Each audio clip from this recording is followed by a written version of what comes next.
I'm Abigail Mitchell, 36 years old, and last Tuesday I sat in the back row of Courtroom 7 watching my sister Diane's fraud trial unfold. For years, my family told everyone I was the failure, the disappointing daughter with the government job. As the judge prepared to announce the verdict, her eyes scanned the courtroom and stopped on me. Her composure cracked.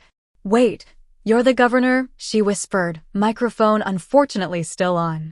My parents turned, jaws dropping. Sweet justice has a beautiful timing. Before I continue the story about family betrayal and the most unexpected revenge, let me know where you're watching from. Hit that like and subscribe button if you've ever been underestimated by the people who should have believed in you most. Growing up in Lakeside, Maine, I was constantly reminded that excellence was expected, not celebrated. My father, Richard Mitchell, was the chief surgeon at Lakeside Memorial, and my mother, Margaret, held a prestigious position as a tenured literature professor at Northeastern University. Our family name carried weight in our community. The Mitchells were known for their intelligence, achievements, and social standing. Then there was me, and there was Diane. Diane came along when I was 3 years old. From the beginning, she seemed designed to please our parents in ways I never could. She was the beautiful baby who rarely cried, the toddler who spoke in full sentences early, the elementary student whose perfect penmanship and straight-A report cards were displayed prominently on our refrigerator. "Why can't you be more like your sister?" became the soundtrack of my childhood. Not that I was failing by normal standards. I maintained B+ averages, participated in debate club, and volunteered at the local animal shelter. But in the Mitchell household, second place might as well have been last. "Abigail has potential," my 4th grade teacher told my parents during a conference. "She thinks differently, more creatively. She sees connections others miss." Later that night, I overheard my mother's assessment. "Different isn't what gets you into Harvard." While Diane excelled at memorization and standardized tests, I was drawn to community issues and local politics. At 12, I organized a petition to save the historic downtown library from demolition. I gathered over 500 signatures and presented them at a town meeting. It was cute. My father told his colleagues at a dinner party I was allowed to attend if I helped serve dessert. A little civic-minded project to keep her busy. The library still stands today, partly because of that cute project. The defining moment came when I was 14. A new girl, Heather Larson, transferred to our school mid-year. Her clothes were second-hand, her lunch often just a sandwich, and a group of popular girls targeted her mercilessly. One day in the cafeteria, I found them surrounding Heather, who was in tears as they mocked her worn-out shoes. I still remember stepping between them, my voice surprisingly steady. "That's enough." One of the girls, ironically the daughter of my father's hospital colleague, sneered. "What are you going to do about it, Mitchell?" "I'm going to sit with Heather every day. And I'm going to make sure Principal Warner knows exactly who's responsible if this continues." That afternoon, Diane found me walking home alone. "Mom and Dad are going to be so mad. The Hendersons are coming to dinner next week, and now it'll be awkward because you threatened Kimberly." "I didn't threaten anyone," I said. "I just did what was right." Diane shook her head. "Being right doesn't matter if you make enemies of the right people. That's what Mom always says." At dinner that night, when I tried explaining what happened, my mother sighed heavily. "Abigail, there are smarter ways to handle these situations. Diane would have found a diplomatic solution." Diane nodded solemnly, the perfect daughter agreeing with the perfect wisdom. That night, I cried myself to sleep, not understanding why standing up for someone could be wrong. It was my first real lesson that in my family, appearances and connections mattered more than principles. Despite this, I continued pursuing my interests in community service and local government.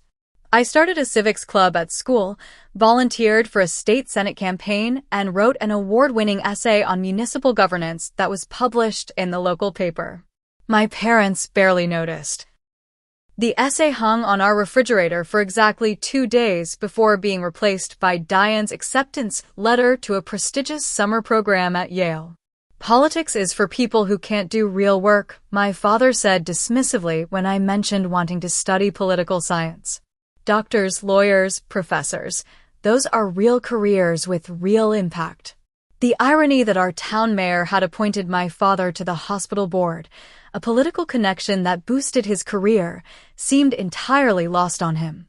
By the time I was preparing for college, the pattern was set. I was the family disappointment before I'd even had a chance to truly fail at anything. When college acceptance letters arrived, Diane and I gathered with our parents in the living room. My hands trembled slightly as I opened mine first. Cornell, Georgetown, and Dartmouth had all said yes, along with the University of Maine's honors program with a partial scholarship. Well, my mother prompted, barely containing her impatience. I shared the results, saving the scholarship for last, feeling a rare spark of hope that they might be proud. My father nodded curtly. Decent options. Let's see what Diane got. Diane, still a junior, had received early acceptance to a special summer scholars program at Princeton. My acceptances were immediately forgotten in the flurry of congratulations and champagne for my sister. Later that night, my father came to my room. Your mother and I have discussed finances. We can support Diane through Princeton and likely law school after. For you. He cleared his throat. We think the in-state option makes the most sense. I understood the subtext. They were betting on the child they thought would bring greater returns. The scholarship helps, I said quietly. Yes, well, good thing you got it. That fall, I enrolled at the University of Maine while my parents took Diane on college tours across the Ivy League. I declared a double major in political science and public administration, determined to forge my own path. During my sophomore year, I met Professor Eleanor Reynolds, a former state senator who taught public policy. After I earned the highest grade on a challenging policy analysis, she asked me to stay after class. You have a gift for seeing the big picture, she said. Most students get lost in details or theory, but you understand how policy affects real people. For the first time, someone saw my different way of thinking as a strength, not a failure to conform. Professor Reynolds became the mentor I desperately needed, encouraging me to apply for competitive internships and introducing me to her political connections. Meanwhile, my financial situation grew precarious. My parents' support dwindled as Diane's achievements mounted. When she was accepted to Harvard Law School during her senior year, my father called to inform me they were reallocating resources. We need to focus on Diane's law school expenses, he explained without apology. You'll need to figure something out for your senior year. I took on 3 part-time jobs, administrative assistant at the political science department, weekend shifts at a local diner, and evenings at the campus library. Between work and classes, I slept about 4 hours a night. During this time, I secured an internship at the state legislature through Professor Reynolds' recommendation.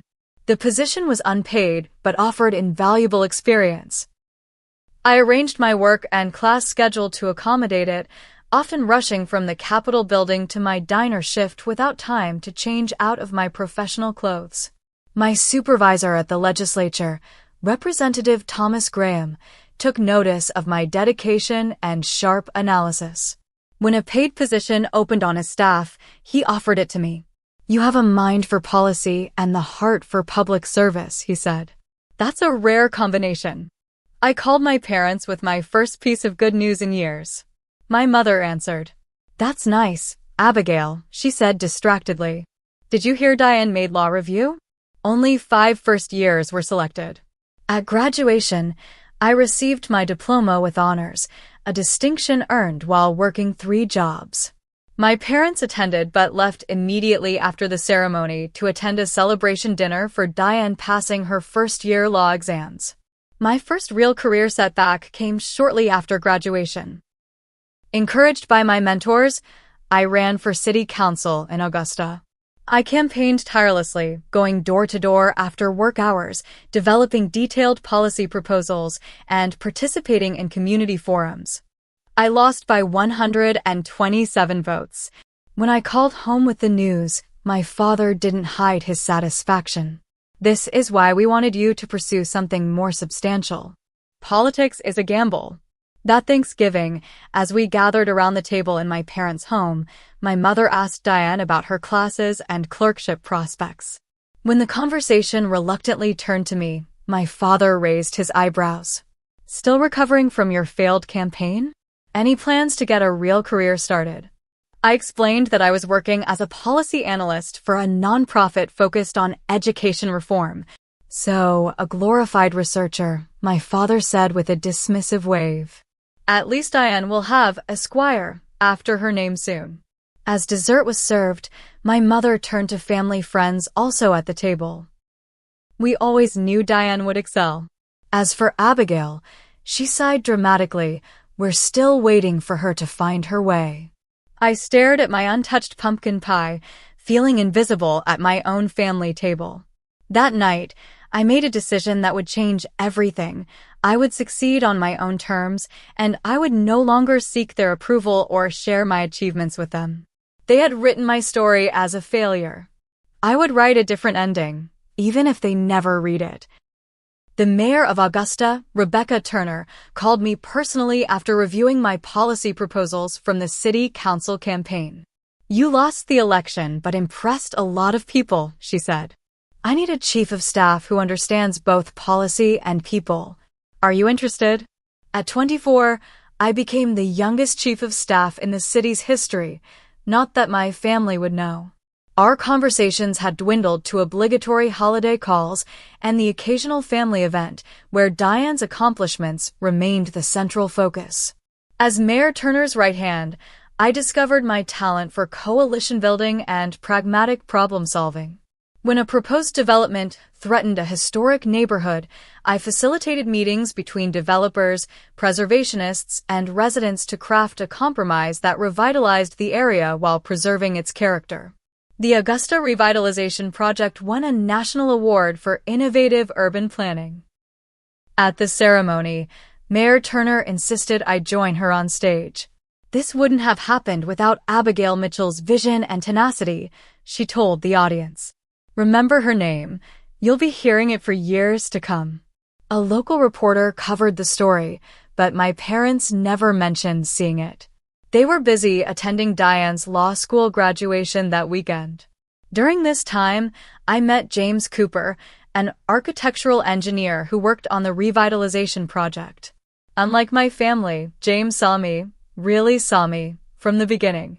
You have this remarkable ability to make everyone feel heard, he told me on our third date.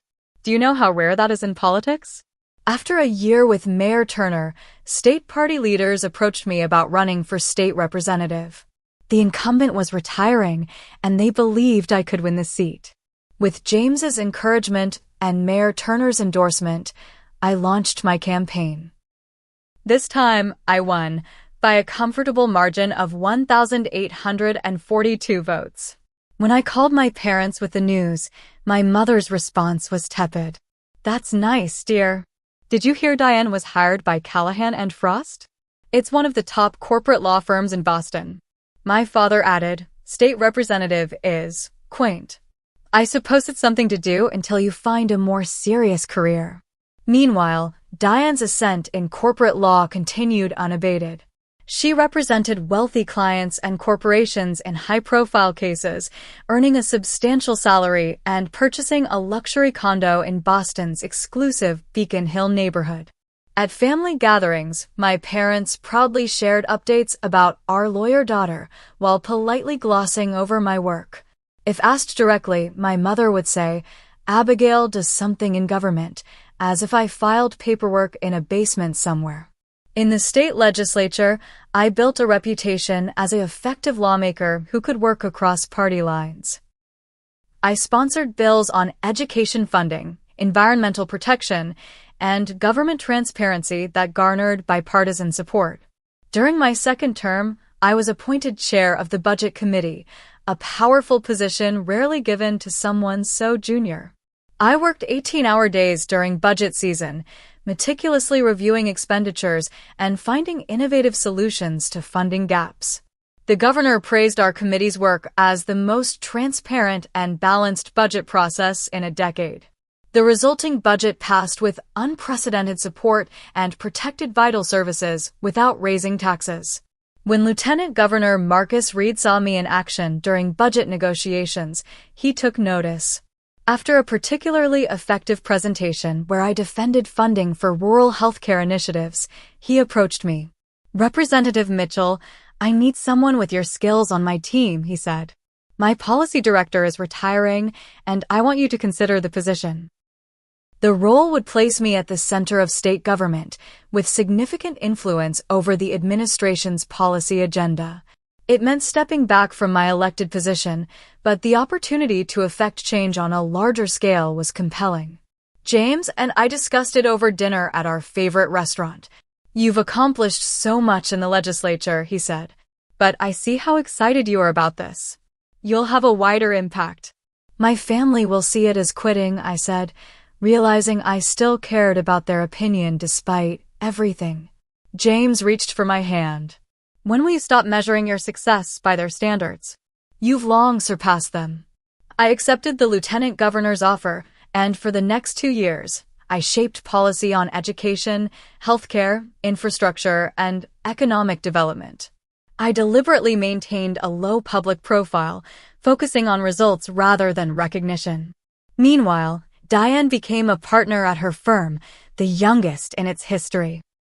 My parents threw an extravagant celebration at their country club, inviting extended family and friends to toast her success. I was invited but couldn't attend due to budget negotiations. When I sent my regrets, my mother replied, "It's just as well.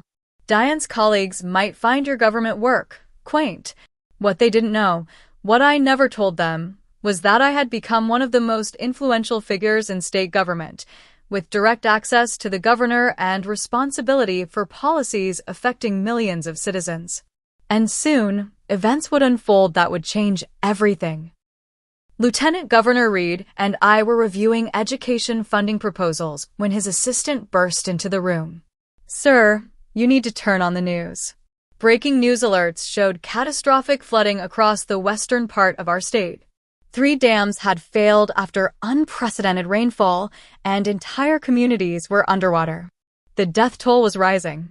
Governor Harrison was overseas on a trade mission, making Reed the acting governor. He looked at me, his face grave. "Abby, I need you to coordinate our emergency response. You know the agencies, the resources, the people." For the next 72 hours, I barely slept, orchestrating rescue operations, emergency sheltering, and resource deployment. I worked directly with FEMA, the National Guard, and local officials, establishing a command center in the capital. When communications failed in the hardest-hit areas, I convinced a major telecom company to deploy emergency equipment. When evacuation routes were cut off, I found helicopter owners willing to volunteer their aircraft and pilots. On the 3rd day, Lieutenant Governor Reed joined me at a press conference to update the public. Exhausted but focused, I presented detailed information about rescue efforts, available resources, and next steps. Afterward, Reed pulled me aside. "You've done remarkable work, Abby. People are noticing." I didn't realize how true that was until a week later, when public approval ratings showed Reed's handling of the crisis at 78%, unprecedented numbers. Though I'd stayed largely behind the scenes, those in government circles knew who had orchestrated the effective response. 6 months later, as we were still managing recovery efforts, Lieutenant Governor Reed collapsed during a public event. The diagnosis: a massive heart attack. Though he survived, his doctors advised against returning to the stresses of office. In the interim, I became the de facto lieutenant governor, handling Reed's responsibilities while maintaining my policy director role. Governor Harrison, recognizing my capabilities, increasingly relied on me for critical decisions. When Reed officially resigned 3 months later, many expected the governor to appoint me as his replacement. Instead, he chose a longtime party donor, a decision that disappointed many in government who had seen my work firsthand. The governor pulled me aside after the announcement. This isn't a reflection on you, Abby. It's politics. But your time is coming. He was right, though not in the way either of us expected. 6 months before the next election, Governor Harrison announced he wouldn't seek another term, throwing the race wide open. Party leaders approached me about running. You've got the experience, the track record, and people trust you after the flood response, the party chair said. You're our strongest candidate. The primary would be challenging. I would face the appointed lieutenant governor and 2 senior state senators. All had more name recognition and fundraising connections than I did. When I told James the first was considering running, he didn't hesitate. You'd be an exceptional governor. The question is whether you want it. Did I? The role would thrust me into public attention in a way I'd avoided. My methodical, behind-the-scenes approach to governance would be challenged by the political theater of a gubernatorial campaign. Yet the opportunity to lead, to implement the policies I believed in, was compelling. I entered the race quietly, with a small announcement at a community center in the flood-ravaged town of Westbrook, where I'd spent weeks coordinating recovery efforts. My campaign focused on substance over spectacle. While my opponents held lavish fundraisers, I hosted policy forums.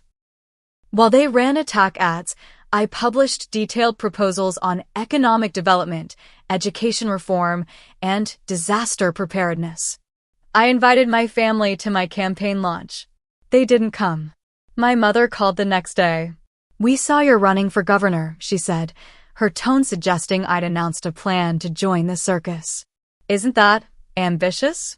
Diane just won a massive settlement for her corporate client. 7 figures. The primary was closer than expected. I won by just 4,327 votes, setting up a general election against a well-funded incumbent from the opposing party. Throughout the campaign, my family remained conspicuously absent. They didn't donate, volunteer, attend events, or even put a yard sign in front of their home.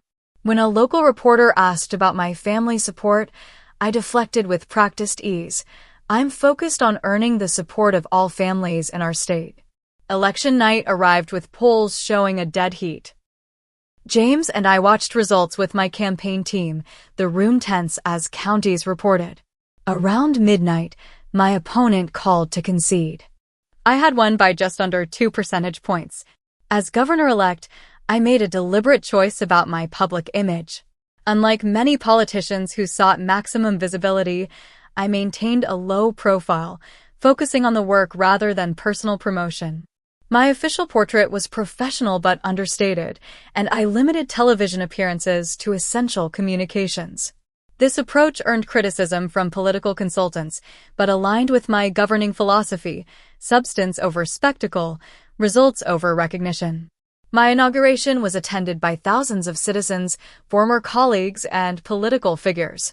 My parents sent a generic congratulations card with a gift shop pen set. Diane didn't acknowledge it at all. As I took the oath of office, I looked out at the crowd and spotted James, Professor Reynolds, Mayor Turner, and others who had believed in me when my own family hadn't. Their presence meant more than my parents' absence.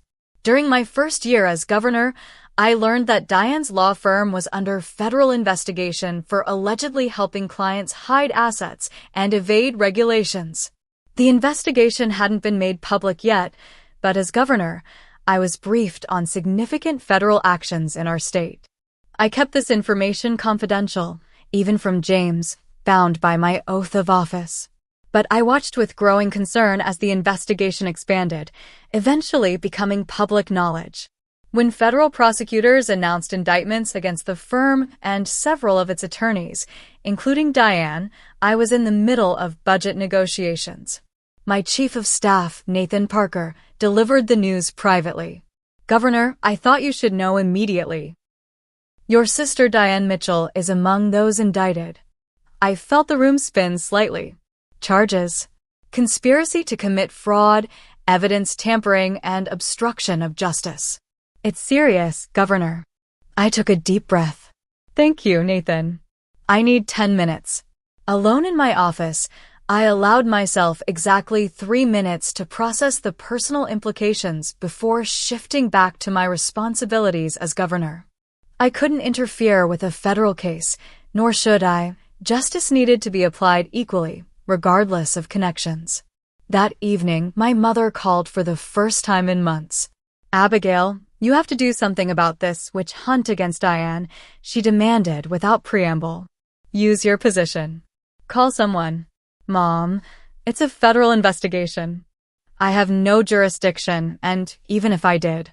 "Don't give me that bureaucratic nonsense," she interrupted.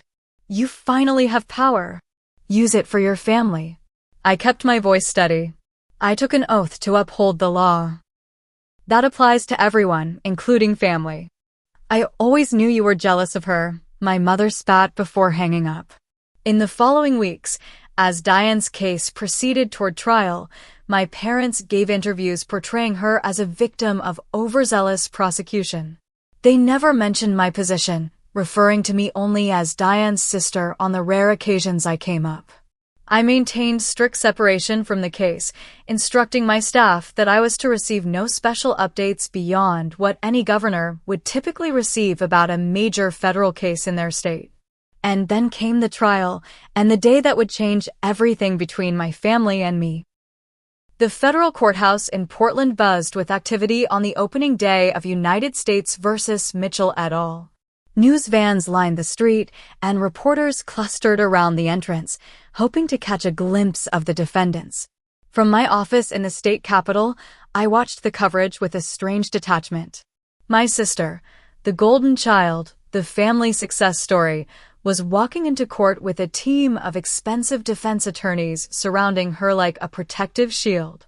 My parents flanked her, my father's hand on her back in a gesture of support I couldn't remember ever receiving. My mother glared at cameras, her expression daring anyone to presume her daughter's guilt.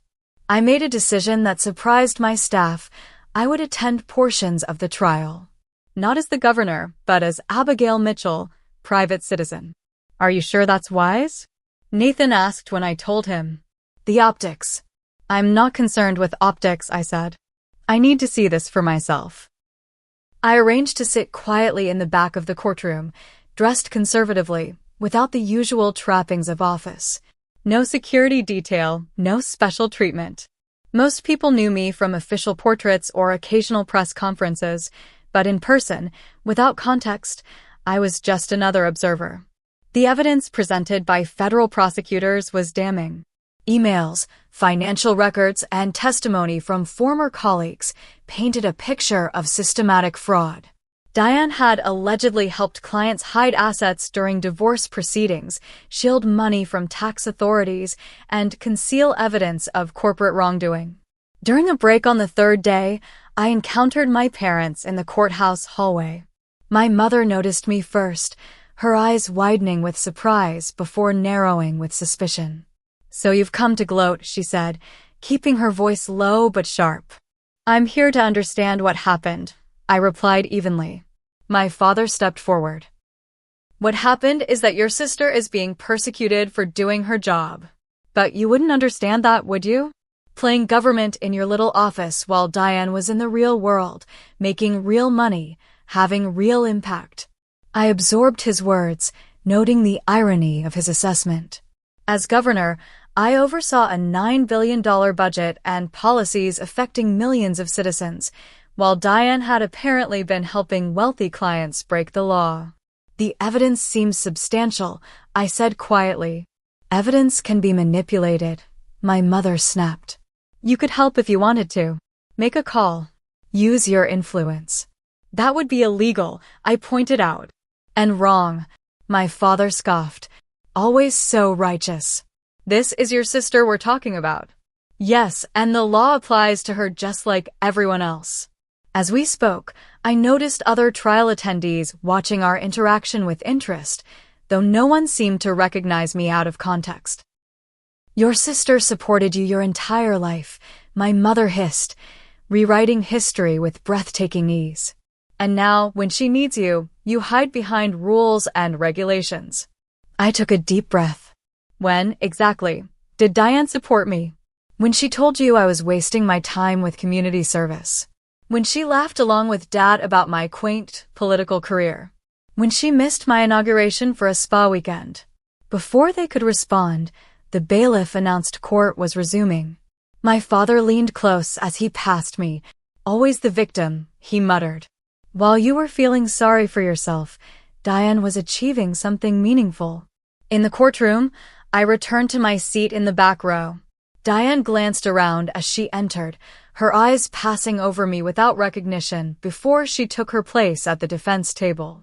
As testimony continued, the scope of the wrongdoing became clearer. Diane had been a key player in a scheme that had cost clients' spouses, business partners, and the government millions of dollars. The evidence wasn't just substantial, it was overwhelming. During the defense's presentation, Diane took the stand. Under her attorney's questioning, she portrayed herself as a dedicated advocate who might have been overzealous, but never criminal. She spoke about her prestigious education, her commitment to clients, and her family's legacy of excellence. I was raised to succeed, she testified, her voice breaking artfully. My parents taught us that results matter. Perhaps I took that lesson too much to heart. I watched my parents nodding in the front row, buying completely into this narrative of family pressure, creating an overzealous attorney. It was a clever defense strategy and a complete distortion of our childhood. The pressure had always been on me, not Diane. She had been praised and celebrated while I was criticized and dismissed. On cross-examination, the prosecutor methodically dismantled Diane's defense. He presented email after email showing she knew exactly what she was doing. In one particularly damaging exchange, Diane had written to a colleague, "Client needs this money to disappear before the wife's attorneys find it. The usual offshore route should work." By the trial's final day, Diane's confidence had visibly eroded. My parents looked drawn and worried. I continued sitting quietly in the back, observing the family dynamics I'd been entangled in my entire life. During a lunch break, I overheard my mother speaking to a family friend in the hallway. "It's so unfair," she lamented. "Diane has done everything right her entire life. Meanwhile, her sister is somewhere pushing papers in some government office, completely useless to us in this situation." I slipped away before she could see me, returning to the courtroom for closing arguments. The jury deliberated for just 6 hours before reaching a verdict. As they filed back in, I studied Diane's face. For the first time in her life, she looked genuinely afraid. "On the count of conspiracy to commit fraud, how do you find?" "Guilty." "On the count of evidence tampering, how do you find?" "Guilty." "On the count of obstruction of justice, how do you find?" "Guilty." My mother gasped audibly. My father's shoulders slumped. Diane stood perfectly still, as if movement might shatter her completely. The judge announced sentencing would occur in 3 weeks and adjourned the court. As people began filing out, I remained seated, processing the moment. My sister, the golden child, the favorite, the success story, was now a convicted felon facing years in prison. I felt no satisfaction, only a profound sadness for all of us, for the family we could have been if love hadn't been conditioned on achievement, if support hadn't been reserved for only one child. As the courtroom emptied, I finally stood to leave. And that's when everything changed. The sentencing hearing began promptly at 9 a.m. 3 weeks later. I arrived early, taking my usual seat in the back row. The courtroom was even more crowded than during the trial, filled with reporters, legal observers, and curious citizens. My parents entered with Diane, all three dressed in somber colors. Diane's normally perfect appearance showed signs of strain, her complexion pallid, her movements stiff. They sat in the front row without glancing around the courtroom. As we waited for proceedings to begin, I overheard my parents whispering. "This judge better show some leniency," my father muttered. "Diane deserves consideration for her standing in the community." My mother nodded. Unlike some people in this family, Diane has actually contributed something to society. I absorbed the familiar sting of their dismissal, marveling at how, even now, they maintained the fiction of Diane's superiority. Judge Evelyn Montgomery entered, and the bailiff called the court to order. She was known for her fair but firm sentencing, having served on the federal bench for 15 years after a distinguished career as a prosecutor. Before we proceed with sentencing in the case of United States v. Mitchell, Judge Montgomery began, I want to address some matters raised in the pre-sentencing report and character statements. She looked directly at Diane. Ms. Mitchell, your defense team has emphasized your standing in the community and family background as mitigating factors. They note your prestigious education and professional accomplishments. The judge paused, reviewing documents before her. However, the nature of the crimes committed suggests a belief that you were somehow above the law, that rules applying to others didn't apply to you. Diane shifted uncomfortably in her seat. The evidence presented at trial showed not a momentary lapse in judgment, but a sustained pattern of deliberate wrongdoing that harmed multiple parties and undermined the justice system itself. My parents exchanged worried glances. Judge Montgomery continued reviewing the case details and sentencing guidelines. As she spoke, her gaze occasionally swept the courtroom, a habit many judges develop to maintain awareness of their surroundings. During one such scan, her eyes passed over me, then snapped back with sudden recognition. Her composure, the practiced neutrality of an experienced judge, faltered visibly. Is that she began before catching herself. But the microphone caught her next words clearly. Wait, you're the governor? The courtroom, previously hushed in respectful silence, erupted in murmurs. Heads turned, people craned their necks to see who had caused the judge's unusual reaction. My parents whipped around, their expressions transforming from confusion to shock as they spotted me in the back row. Diane half rose from her seat, her mouth forming a perfect O of surprise. For a moment, no one moved. Then Judge Montgomery tapped her gavel, restoring order. My apologies for the interruption, she said, recovering her professional demeanor.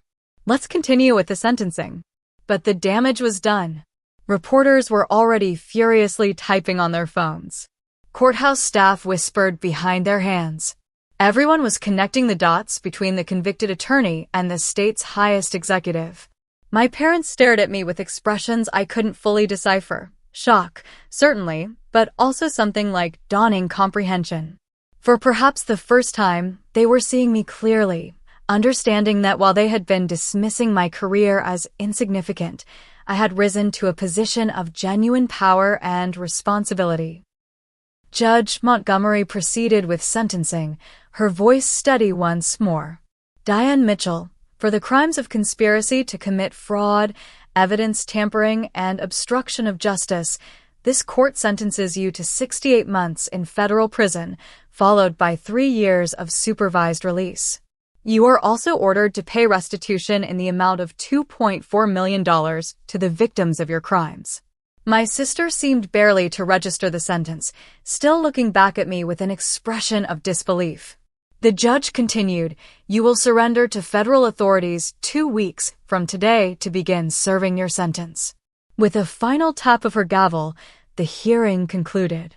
As people began filing out, reporters approached me, shouting questions. Governor Mitchell, did you know about your sister's crimes? Why didn't you publicly acknowledge your relationship to the defendant? Will you be issuing a pardon? I rose calmly, nodding to the bailiff who was attempting to maintain order.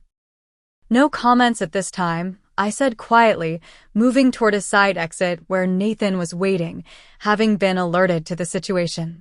Before I could leave, my mother pushed through the crowd, my father close behind her. All this time, she said, her voice trembling with some complex emotion. You've been governor? And you said nothing. Would it have mattered? I asked simply. Would it have changed how you see me? My father's face flushed. Of course it would have. No, I interrupted gently. It would have changed how you treat me, not how you see me. There's a difference. Security personnel were creating a path for me now, gently moving people aside. "We need to talk about this," my mother insisted. "About Diane's sentence. Surely now you can." I shook my head. The justice system worked as it should. I won't interfere with that, not even for family. As I turned to leave, I caught a final glimpse of Diane, standing alone by the defense table, watching me with an expression I'd never seen on her face before: respect. Outside, cameras flashed and reporters shouted questions, but I moved steadily toward the waiting state vehicle, Nathan shielding me from the worst of the chaos. "Well," he said as we settled into the back seat, "I guess the cat's out of the bag with your family." I looked back at the courthouse, where my parents were now surrounded by their own swarm of reporters. "Yes," I said quietly. "I suppose it is." The revelation in the courtroom made headlines across the state. Governor's sister sentenced in fraud case, family secret. Governor Mitchell's connection to convicted attorney, Mitchell family drama, the governor and the felon. I issued a brief statement through my office. Justice has been served in a federal case involving my sister. I have maintained appropriate separation from this matter due to the obvious conflict of interest. I will not be commenting further on what is ultimately a private family matter. The media frenzy lasted about a week before a budget negotiation and a teachers' strike demanded public attention. The news cycle moved on, but my relationship with my family had fundamentally changed. 3 days after the sentencing, my mother called. "We need to talk," she said, her voice lacking its usual commanding tone. "Can we come to wherever you live now?" I gave her the address of the governor's residence, a historic home that had housed state governors for over a century. "Oh," she said softly. "I didn't realize." The next evening, my parents arrived at the residence, visibly uncomfortable as security verified their identities and escorted them inside. They seemed smaller somehow, diminished by the grandeur of the house and the reality of my position. I met them in the formal living room, where I'd hosted foreign dignitaries and business leaders. James stood beside me, his presence a steady comfort. "This is James Cooper, my partner," I said, making introductions. James, my parents, Richard and Margaret Mitchell. My father extended his hand mechanically. "How long have you?" 6 years, James answered pleasantly. "I've heard a lot about you both." An awkward silence fell. I didn't offer to show them around the residence or ease their discomfort with small talk. Finally, my mother spoke. "Why didn't you tell us about being governor?" I considered the question carefully. Would you have believed me? Or would you have found some way to diminish it, to explain why it wasn't really an achievement? "That's not fair," my father protested weakly. "Isn't it?" I gestured for them to sit. "When I was elected to the state legislature, you called it quaint. When I became budget chair, you didn't even acknowledge it. At what point would my accomplishments have been enough for you to see me as successful?" My mother's eyes filled with tears, genuine ones, not the performative emotion she typically deployed. "We always wanted what was best for you." "No," I corrected gently. "You wanted what was best for your image of the family. Those aren't the same thing." My father shifted uncomfortably. "We need to discuss Diane's situation. Surely now you understand that family should come first." "I understand my oath of office," I replied. I swore to uphold the law equally for all citizens. Creating special exceptions for family would violate that oath. "But Diane committed serious crimes," I continued. "Multiple crimes over years, harming real people. The sentence was fair, lenient even, given the guidelines." My mother dabbed at her eyes. "She's your sister." "Yes, she is. And I love her. But love doesn't mean enabling wrongdoing or shielding people from the consequences of their actions." After they left, James wrapped his arms around me. "Are you okay?" "I think so," I said, surprised to find it was true. For the first time, I spoke to them as equals. As adults, not as the disappointing daughter seeking approval. 2 days before Diane was scheduled to report to prison, she asked to see me. We met at a quiet cafe outside the city, away from reporters and curious onlookers.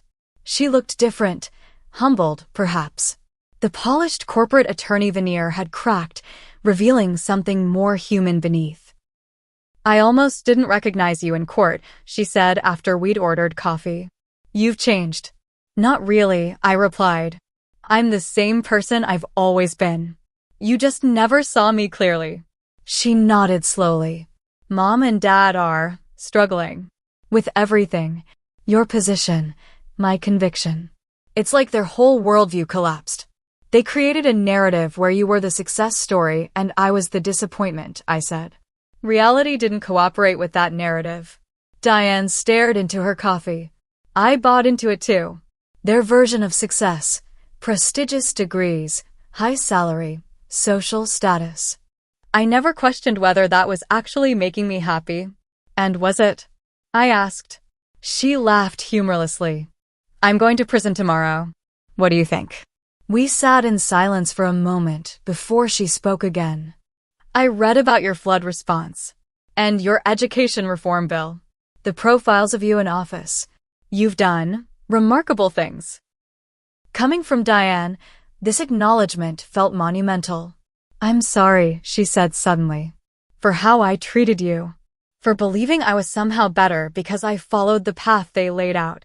I reached across the table and took her hand. "I'm sorry too, that we lost so many years to competition that never needed to exist. Will you?" She hesitated. "Will you write to me while I'm inside?" "Of course," I promised. "And I'll make sure you have access to educational programs. The corrections system should be about rehabilitation, not just punishment." She smiled wryly. "Governor Mitchell taking a personal interest in prison reform?" "Just a sister keeping in touch," I corrected. "The policy changes will benefit everyone in the system, not just you." As I drove back to the Capitol, I felt a weight lifting, not completely gone, but lighter. The approval I'd sought for so long didn't matter anymore. I had built a life of purpose and impact, surrounded by people who valued me for exactly who I was. In the months that followed, I channeled my experiences into meaningful reform. My administration implemented a comprehensive ethics training program for state employees, strengthened whistleblower protections, and created a task force on white-collar crime prevention. I also initiated a review of the state's correctional education programs, ultimately expanding access to college courses and vocational training for inmates, changes that would help Diane, yes, but also thousands of others seeking to rebuild their lives. My parents and I established a cautious, more honest relationship. They attended my second inauguration after I won re-election by a comfortable margin. Their pride seemed genuine, if belated. During a family dinner 6 months into my second term, the first such gathering in years, my father cleared his throat awkwardly. "I've been thinking about what you said, about measuring success by the wrong standards." I looked up, surprised. "The flooding response," he continued. "Those education initiatives, the ethics reforms, those are real achievements that help real people." He hesitated. "I should have seen that sooner." My mother reached across the table for my hand. "We were wrong, Abigail. About so many things. It wasn't a complete healing, too much water under the bridge for that, but it was a beginning." Later that evening, as James and I walked through the garden of the governor's residence, I reflected on the journey. "Success isn't what I thought it was," I told him. "It's not titles or recognition or even family approval. It's impact. It's knowing your work matters." He smiled. "You figured that out long before they did." "I had help," I said, squeezing his hand. "From people who saw me clearly from the beginning." As I finish sharing the story with you all, I wonder, how do you define success in your own life? Is it through other people's expectations or through your own values and impact? Comment below with your thoughts on what true success means to you. If this story resonated with you, please like and subscribe to hear more stories about finding your own path despite others' expectations. And remember, sometimes the people who underestimate you the most are giving you the greatest gift, the freedom to surprise them. Thank you for listening, and I wish you the courage to define success on your own terms.